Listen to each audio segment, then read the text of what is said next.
ರಾಜ್ಯ ರೈತ ಸಂಘಕ್ಕೆ, ಕರ್ನಾಟಕ ರಾಜ್ಯ ರೈತ ಸಂಘಕ್ಕೆ ಕೆಡಿಬಿ ವಿರುದ್ಧ ಧಿಕ್ಕಾರ. ನಮ್ಮ ಭೂಮಿ ನಮ್ಮ ಭೂಮಿ.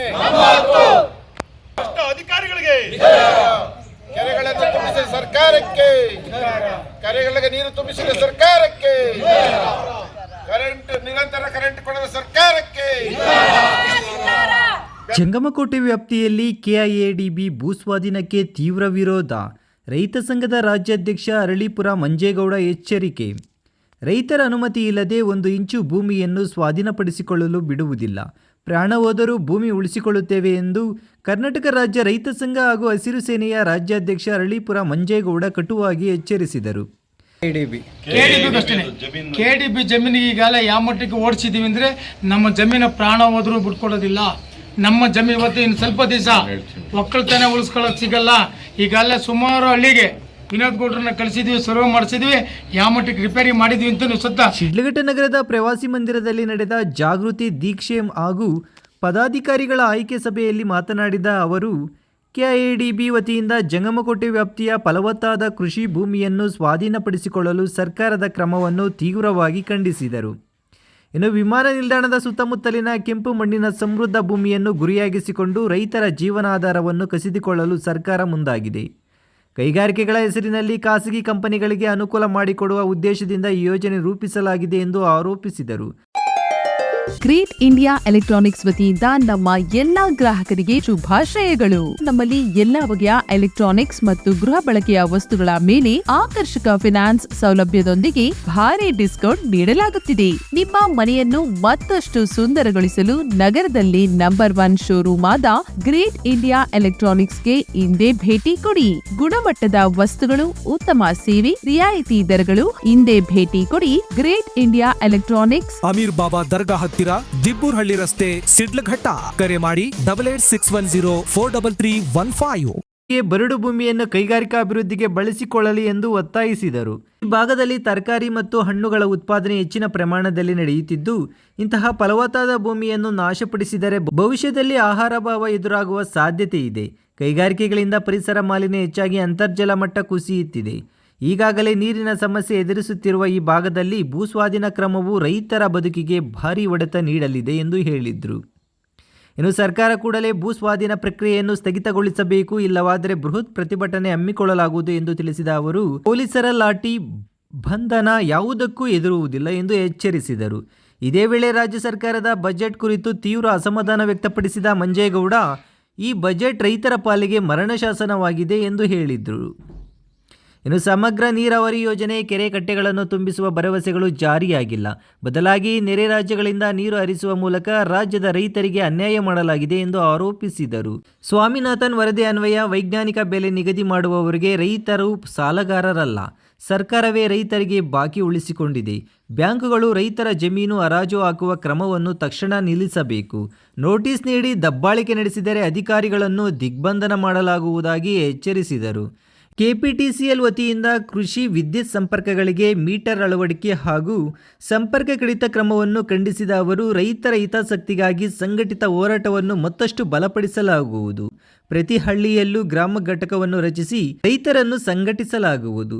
ಇನ್ನು ರಾಜಕೀಯ ಪಕ್ಷಗಳು ರೈತರ ಸಮಸ್ಯೆಗಳನ್ನು ಕಡೆಗಣಿಸುತ್ತಿರುವ ಹಿನ್ನೆಲೆಯಲ್ಲಿ ಮುಂಬರುವ ಎಲ್ಲ ಚುನಾವಣೆಗಳಲ್ಲೂ ರೈತ ಸಂಘದ ಅಭ್ಯರ್ಥಿಗಳನ್ನು ಕಣಕ್ಕಿಳಿಸಲಾಗುವುದು ಎಂದು ಘೋಷಿಸಿದರು.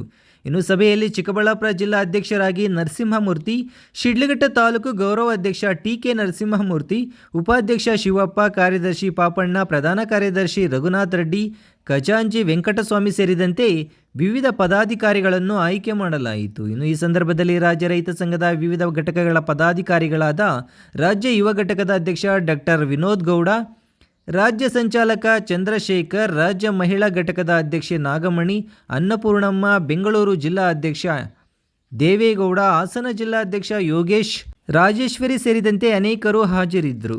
ಇವತ್ತು ಸರ್ಕಾರಗಳು ಅಧಿವೇಶನ ಮಾಡಿದ್ರು, ಏನು ಬಜೆಟ್ನ ಮನ್ನಣೆ ಮಾಡಿದ್ರು, ಇದು ರೈತರಿಗೆ ಯಾವುದೇ ತಜ್ಞ ಪ್ರಯತ್ನವಾಗಿಲ್ಲ. ಈ ಬಜೆಟ್ಟು, ಈ ರಾಜ್ಯದ ಬಜೆಟ್ಟು ರೈತರಿಗೆ ಮರಣಶಾಸನ ಆಗಿದೆ. ಅದಕ್ಕೆ ಇವತ್ತು ಅಧಿವೇಶನ ಇಡೀ ರಾಜ್ಯದ ರೈತರು ಇಡೀ ಶಿಡ್ಲಘಟ್ಟದಲ್ಲಿ ಇವತ್ತು ಅಧಿವೇಶನ ನಡೆಸಿದ್ದೀವಿ. ಈ ಅಧಿವೇಶನದಲ್ಲಿ ಮುಖ್ಯ ಅಜೆಂಡಾಗಳು ಅಂತಂದರೆ ಇಡೀ ರಾಜ್ಯದ ರೈತರು ವಿಧಾನಸೌಧಕ್ಕೆ ಕಳಿಸ್ಬೇಕು ಅಂತ, ಚುನಾವಣೆಗೆ ನಿಲ್ಲಬೇಕು ಅಂತ ಒಂದು ಗಟ್ಟಿಯಾಗಿ ತೀರ್ಮಾನ ಆಗಿದೆ. ಇಡೀ ಪಂಚಾಯತಿಗಳಲ್ಲಿ ಎಲ್ಲ ಪಂಚಾಯತಿಗಳೇ ಭ್ರಷ್ಟ ಪಂಚಾಯತಿಗಳಾಗುತ್ತವೆ, ಭ್ರಷ್ಟ ರಾಜಕಾರಣ ಆಗುತ್ತವೆ.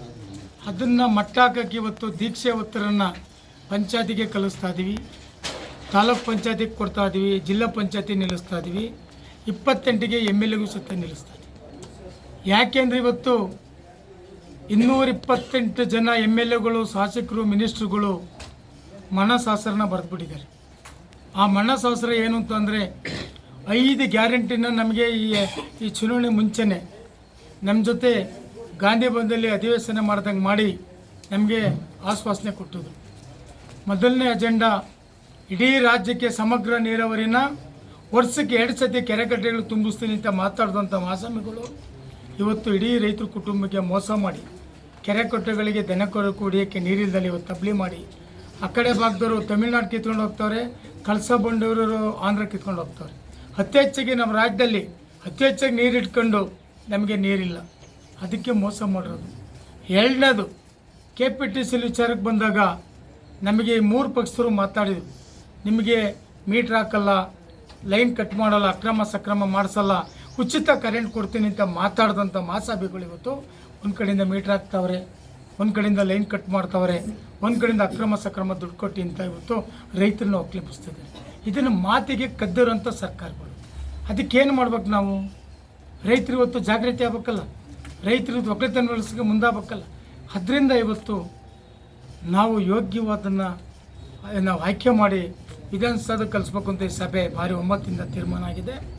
ಅದೇ ಥರ ಭೂಸ್ವಾಧೀನ APMC ಕಾಯ್ದೆನ ವಾಪಸ್ ಆಗುತ್ತೆ ಅಂತ ಕೇಂದ್ರ ಸರ್ಕಾರ ಮತ್ತು ನಮ್ಮ ರಾಜ್ಯ ಸರ್ಕಾರಗಳು ಒಪ್ಕೊಂಡು, ಕೇಂದ್ರ ಸರ್ಕಾರ ರೈತರ ಮೇಲೆ ಗುಂಡೆಟ್ಟಿ ಹಾಕಿ ಗೋಲಿಬಾರೆಲ್ಲ ಮಾಡಿ ಕೊನೆಗೆ ಕೇಂದ್ರ ಸರ್ಕಾರ ದೇಶದ ಪ್ರಧಾನಮಂತ್ರಿ ನಾವು ರೈತರಿಗೆ ಶರಣಾಗಿದ್ದೀವಿ, ತಪ್ಪು ಮಾಡಿದ್ದೀವಿ, ನಾವು ವಾಪಸ್ ತಗೋತೀವಿ ಅಂತೇಳಿ ದೇಶ ಪ್ರಧಾನಮಂತ್ರಿ ವಾಪಸ್ ತಗೊಂಡು ಸುಮ್ಮನೆ ಬರೀ ಮಾತಾಗೋದು ಬೇಡ, ಅದು ಕಾರ್ಯರೂಪಕ್ಕೆ ಬರಬೇಕು, ಅಜೆಂಡನ್ನ ಪಾಸ್ ಮಾಡೋದು. ಇದೇ ಸರ್ ಇಲ್ಲೂ ಸುತ್ತ ನಮ್ಮ ಕರ್ನಾಟಕ ಸರ್ಕಾರ ಏನು ಸಿದ್ದರಾಮಯ್ಯ ಸರ್ಕಾರ ಏನು ಮಾತು ಕೊಟ್ಟಿದ್ರು, ಬರೀ ಎಲ್ಲರಿಗೂ ಕಣ್ಣೀರು ಒರೆಸಿದ್ದಾರೆ ಮತ್ತು ರೈತರ ಕಣ್ಣಲ್ಲಿ ಕಣ್ಣೀರು ತೆಗ್ದಾರೆ. ಇಂಥ ಸರ್ಕಾರಗಳು ಬೇಕೋ ಬೇಡವ ಅಂತ ಇವತ್ತು ರಾಜ್ಯ ರೈತರು ತೀರ್ಮಾನ ತಗೊಂಡಿದ್ದಾರೆ. ಅದೇ ಥರ ಇವತ್ತು 60% 40% ಅಂತ ರೈತರಿಗೆ ಗೊತ್ತೇ ಇಲ್ಲ, ಹೆಂಗೆ ಲೂಟಿ ಹೊಡೆಯೋದು ಅಂತ ಗೊತ್ತಿಲ್ಲ.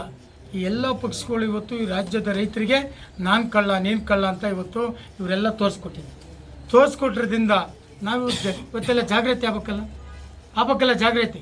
ಈಗಲ್ಲೇ 3 ವರ್ಷ ಕಳೆದೋಯ್ತು, ಸರ್ಕಾರಗಳು 20 ಪಕ್ಷಗಳು ಇದ್ದಾವೆ, 20 ಪಕ್ಷಗಳು ಬಾಯ್ ಬಡ್ಕತ್ತಾರೆ, ವಿಧಾನಸೌಧದಲ್ಲಿ ಯಾರೂ ಮಾತಾಡ್ತಾಯಿಲ್ಲ, ರೈತರ ಬಗ್ಗೆ ಒಬ್ಬರು ಮಾತಾಡ್ತಾಯಿಲ್ಲ, ಅಲ್ಲಿ ಬಾಯ್ ಬಡ್ಕತ್ತಾರೆ, ನಾಳೆ ಇವರೆಲ್ಲ ಒಂದಾಗ್ತಾರೆ. ಈಗ ನೋಡಿರ್ಬೋದು, ಮೊನ್ನೆ ವಿರೋಧ ಪಕ್ಷದ ಅಶೋಕ್ ಅವರು ಚೆನ್ನೈಯಲ್ಲಿ ಜಗಳ ಆಡ್ತಾರೆ, ಮೊನ್ನೆ DK ಶಿವಕುಮಾರಲ್ಲಿ ಒಂದಾಗ್ತಾರೆ. ಎಲ್ಲ ಪಕ್ಷದವರು ಟೈಪ್ ಮಾಡಿ ರೈತರಿಗೆ ಕಣ್ಣಿಗೆ ಮಣ್ಣೇರಿಸ್ತಾರಿಂದ ನಾವು ರೈತರು ಗಟ್ಟಿಯಾಗಿ ತಗೊಂಡಿದ್ದೀವಿ, ಒಳ್ಳೆ ಸಭೆ ನಿರ್ಣಯ ತಗೊಂಡಿದ್ದೀವಿ. ಇವತ್ತು ಅದೇ ಥರ ಇವತ್ತು ಚಿಕ್ಕಬಳ್ಳಾಪುರ ಜಿಲ್ಲೆಯ ಅಧ್ಯಕ್ಷರಾಗಿ ನಮ್ಮ ನರಸಿಂಹಮೂರ್ತಿ ಆಯ್ಕೆ ಮಾಡಿದ್ದೀವಿ. ಇದೇ ಥರ ಇಡೀ ಪ್ರತಿ ತಾಲೂಕು ಹಳ್ಳಿಲಿ ಇವತ್ತು ಗ್ರಾಮ ಘಟಕ ಉದ್ಘಾಟನೆ ಆಗ್ತವೆ. ಪ್ರತಿ ಹಳ್ಳಿಲಿ ಪ್ರತಿ ಮನೆಯಲ್ಲಿ ಆ ಮನೆ ಕಾಯಕ್ಕೆ ಒಬ್ಬ ರೈತ, ಒಂದು ಮನೆಗೆ ಒಬ್ಬ ದೀಕ್ಷೆ ಹಾಕೊಂಡು ಇವತ್ತು ತಯಾರಾಗಿದ್ದಾನೆ. ನಾವೆಲ್ಲ ಇವತ್ತು ಇಡೀ ರಾಜ್ಯದ ಪ್ರತಿ ಹಳ್ಳಿಗೂ ಮೂಲೆಗೂ ರಾಜ್ಯ ರೈತ ಸಂಘ ಪ್ರವಾಸ ಮಾಡ್ತಾ ಇದ್ದೀವಿ. ರೈತರಿಗೆ ಜೈವಾಗ್ಲಾಗಬೇಕು. ಏನು ಮಾತಾಡಿದಾರಲ್ಲ ಯಾರು ಸರ್ಕಾರಗಳು ರೈತರಿಗೆ ಆಶ್ವಾಸನೆ ಏನು ಕೊಟ್ಟರು ಅಷ್ಟನ್ನು ಸತ್ತ ಇವತ್ತು ನಮಗೆ ಆಶ್ವಾಸನೆ ನೋಡಿ ಇವತ್ತು ಸುಳ್ಳಾಗಿದೆ. ಯಾರು ರೈತರು KPTC ಬಗ್ಗೆ ಸರ್ಕಾರಕ್ಕೆ ಯಾವ ನಿಂತಿದ್ದಾನೆ ಅವನು ರೈತ ಪರನೋ ರೈತರನ್ನೇ ಅಲ್ಲ, ಯಾವನು ರೈತರನ್ನ ಸಾಲ ಹಾಕೊಂಡು ಬರ್ತಿದ್ದಾನೆ ಹೇಳಿಗಳು ಅಂತ ಹೇಳ್ತೀವಿ ನಾವು. KPTCಗೆ KDB ಅಷ್ಟೇ. KDB ಜಮೀನಿಗೆ ಈಗಾಗಲೇ ಯಾವ ಮಟ್ಟಕ್ಕೆ ಓಡಿಸಿದ್ದೀವಿ ಅಂದರೆ ನಮ್ಮ ಜಮೀನ ಪ್ರಾಣ ಹೋದ್ರೂ ಬಿಟ್ಕೊಡೋದಿಲ್ಲ. ನಮ್ಮ ಜಮೀನು ಇವತ್ತು ಇನ್ನು ಸ್ವಲ್ಪ ದಿವಸ ಒಕ್ಕಲ್ತನ ಉಳಿಸ್ಕೊಳ್ಳೋಕೆ ಸಿಗಲ್ಲ. ಈಗಾಗಲೇ ಸುಮಾರು ಹಳ್ಳಿಗೆ ವಿನೋದ್ ಗೌಡ್ರನ್ನ ಕಳಿಸಿದ್ವಿ, ಸರ್ವೆ ಮಾಡಿಸಿದ್ವಿ, ಯಾವ ಮಟ್ಟಕ್ಕೆ ರಿಪೇರಿ ಮಾಡಿದ್ವಿ ಅಂತ ನೀವು ಸತ್ತ ವಿನೋದ್ ಗೌಡ್ರು ಮಾತಾಡ್ತೀವಿ. ಯಾವುದೇ ಏನಿದೆ ಜಂಗಮಕೋಟೆಯಲ್ಲಿ ಏನು ಸರ್ಕಾರ ತೀರ್ಮಾನ ಮಾಡಿದೆ, ಯಾವುದೇ 1 ಇಂಚು ಕೂಡ ನಾವು ಜಮೀನನ್ನ ರೈತರ ಕಡೆಯಿಂದ ನಾವು ಕೊಡ್ಸೋದಕ್ಕೆ ನಾವು ಬಿಡೋದಿಲ್ಲ. ಏನು ನಮ್ಮ ಚನ್ನರಾಯಪಟ್ಟಣ ಭಾಗದಲ್ಲಿ ದೇವನಹಳ್ಳಿ ಭಾಗದಲ್ಲಿ ಏನು KDB ಅಕ್ವಿಜಿಷನ್ ಆಗಿ ಭೂಸ್ವಾಧೀನ ಆಗಿ ರೈತರಿಗೆ ಹೆಂಗೆ ಬಿಟ್ಕೊಟ್ಟಿದ್ರೋ ಅದೇ ರೀತಿ ಬಿಟ್ಕೊಡ್ಬೇಕಾಗತ್ತೆ. ಯಾಕೆ ನೀವು ಏರ್ಪೋರ್ಟ್ ಸುತ್ತಮುತ್ತಲೇ ಜಮೀನುಗಳನ್ನು ರೈತರನ್ನ ಟಾರ್ಗೆಟ್ ಮಾಡ್ತಾ ಇದ್ದೀರಿ? ಅದು ಫಲವತ್ತಾದ ಭೂಮಿಗಳು, ಒಳ್ಳೆ ಕೆಂಪು ಭೂಮಿ. ಹೋಗಿ ಎಲ್ಲಾದರೂ ಸ್ವಲ್ಪ ಭಾಗದಲ್ಲಿ ಬಾಗೇಪಲ್ಲಿ ಈ ಕಡೆ ಭಾಗದಲ್ಲಿ ಬೆಟ್ಟಗುಡ್ಡಗಳಲ್ಲಿ ಸರ್ಕಾರಿ ಬೇಕಾದಷ್ಟು ಗೋಮಾಳಗಳಿದ್ದಾವೆ, ಬೇಕಾದಷ್ಟು ಖರಾಬ್ ಲ್ಯಾಂಡ್ಗಳಿದ್ದಾವೆ, 100, 200, 300 ಎಕರೆ ಇದೆ. ಯಾಕೆ ಬಿದ್ದಿಲ್ ಈ ಭಾಗ ದೇವನಹಳ್ಳಿ ಭಾಗನೇ ಯಾಕೆ ನೀವು ಟಾರ್ಗೆಟ್ ಮಾಡ್ತಾ ಇದ್ದೀರಿ? ಯಾಕೆ ದೇವನಹಳ್ಳಿ ಬೆಂಗಳೂರು ಸುತ್ತಮುತ್ತ ಇಲ್ಲೇ ಇಂಪ್ರೂವ್ ಆಗಬೇಕಾ? ಬೇರೆ ಜಿಲ್ಲೆಗಳು ಇಂಪ್ರೂವ್ ಆಗೋದು ಬೇಡವಾ? ಬೇರೆ ಕಡೆ ಇರ್ತಕ್ಕಂಥ ಸರ್ಕಾರಿ ಜಮೀನನ್ನು ಯಾಕೆ ಉಪಯೋಗಿಸ್ಕೋಬಾರ್ದು ತಾವು? ಈಗ ಆಯ್ತಪ್ಪ, ನಿಮಗೆ ನನ್ನ ಹತ್ರ ಕೆಲವೆಲ್ಲ ದಾಖಲಾತಿಗಳಿದ್ದಾವೆ. ನೀವು KEDB ಅಂತ ಒಂದು ನೆಪ ಇಟ್ಕೊಂಡು ಅಕ್ವಿಜೇಷನ್ ಮಾಡಿ ಅದನ್ನು ತಗೊಂಡೋಗಿ ಯಾವುದೋ ಒಂದು ಪ್ರೈವೇಟ್ ಕಂಪನಿಗೆ ಮಾರ್ಕೆಟಿಂಗ್ ಮಾಡಕ್ಕೆ ಬಿಟ್ಟಿದ್ರಲ್ಲ. ನಮ್ಮಲ್ಲಿ ದಾಖಲೆ ಇದೆ, ನಾವು ಕೊಡ್ತೀವಿ. ಅದು ಏನು ಸಾಲ ನಾವೇ ಕೊಡ್ತೀವಿ, ಮಿಷನರಿ ನಾವೇ ಕೊಡ್ತೀವಿ, ಕಟ್ಟಡ ನಾವು ಕಟ್ಕೊಳ್ತೀವಿ, ನೀವೇನು ಬೇಡ, ನಿಮ್ದು ಯಾವುದಿದೆ ನಿಮ್ಗೆ ಲೋನು ನಾವೇ ಕೊಡ್ತೀವಿ ಅಂಥೇಳಿ ಬಹಿರಂಗವಾಗಿ ಅವರು ಒಂದು ಮೆಮೊರಂಡಮ್ ಬುಕ್ಲೆಟ್ ಮಾಡಿ ನಮ್ಮ ಹತ್ರ ದಾಖಲೆ ಇದೆ. ಅದನ್ನು ನಾವು ಬೇಕಾದ್ರೆ ಮುಂದಿನ ದಿನಗಳಲ್ಲಿ ಪ್ರೆಸೆಂಟ್ ಮಾಡ್ತೀವಿ. ಅದನ್ನು ಯಾವುದೇ ಕಾರಣಕ್ಕೂ ನಮ್ಮ ದೇವನಹಳ್ಳಿ ಸುತ್ತಮುತ್ತ, ಶಿಡ್ಲಘಟ್ಟ ಸುತ್ತಮುತ್ತ, ನಮ್ಮ ಹೊಸಕೋಟೆ ಸುತ್ತಮುತ್ತ ಏನಿದೆ KEDB ಸಂಬಂಧಪಟ್ಟ ಗ್ರಾಮಾಂತರ ಸುತ್ತಮುತ್ತ ಏನಿದೆ, ಇವತ್ತು ರೈತರನ್ನ 1 ಇಂಚು ಭೂಮಿನ ನಾವು ಬಿಟ್ಕೊಡಕ್ಕೆ ತಯಾರಿಲ್ಲ. ರೈತರ ನಮ್ಮ ಭೂಮಿ ನಮಗೆ ಉಳಿಬೇಕದು. ಮುಂದಿನ ದಿನಗಳಲ್ಲಿ ಇವೆಲ್ಲ ಬೆಳೆ ಬೆಳೀತಕ್ಕಂಥದ್ದು ನಾವು ತರಕಾರಿನ ಮತ್ತು ಹಣ್ಣು ಹಂಪಲುಗಳನ್ನ ನಾವೇನು ಬೆಳೀತಾ ಇದ್ದೀವಿ, ಇದನ್ನೆಲ್ಲ ಸಾವಿರಾರು ಎಕರೆಯಲ್ಲಿ ನೀವು ಮಾಡ್ಕೊಂಬಿಟ್ರೆ ಮುಂದೆ ನಗರ ಈ ಮಟ್ಟಕ್ಕೆ ಬೆಳೀತಾ ಇದೆ. ಎಲ್ಲಿಂದ ಆಹಾರ ತಂದಾಕ್ತೀರಿ ನೀವು ಜನಕ್ಕೆ? ಬರೀ ಒಂದು ಈ ಮಾಡ್ಕೊಂಡು ಹೋಗ್ತಾ ಇದ್ರೆ ಪ್ರಯೋಜನ ಏನಿದೆ ಇದರಲ್ಲಿ? ಬರೀ ಇಂಡಸ್ಟ್ರಿ ಮಾಡ್ಕೊಂಡು ಹೋಗ್ತಾ ಇದ್ರೆ ಮಾಲಿನ್ಯ ಆಗ್ತಾ ಇದೆ. ಸುತ್ತಮುತ್ತ ಬೆಂಗಳೂರಿಗೂ ಮಾಲಿನ್ಯ ಆಗ್ತದೆ.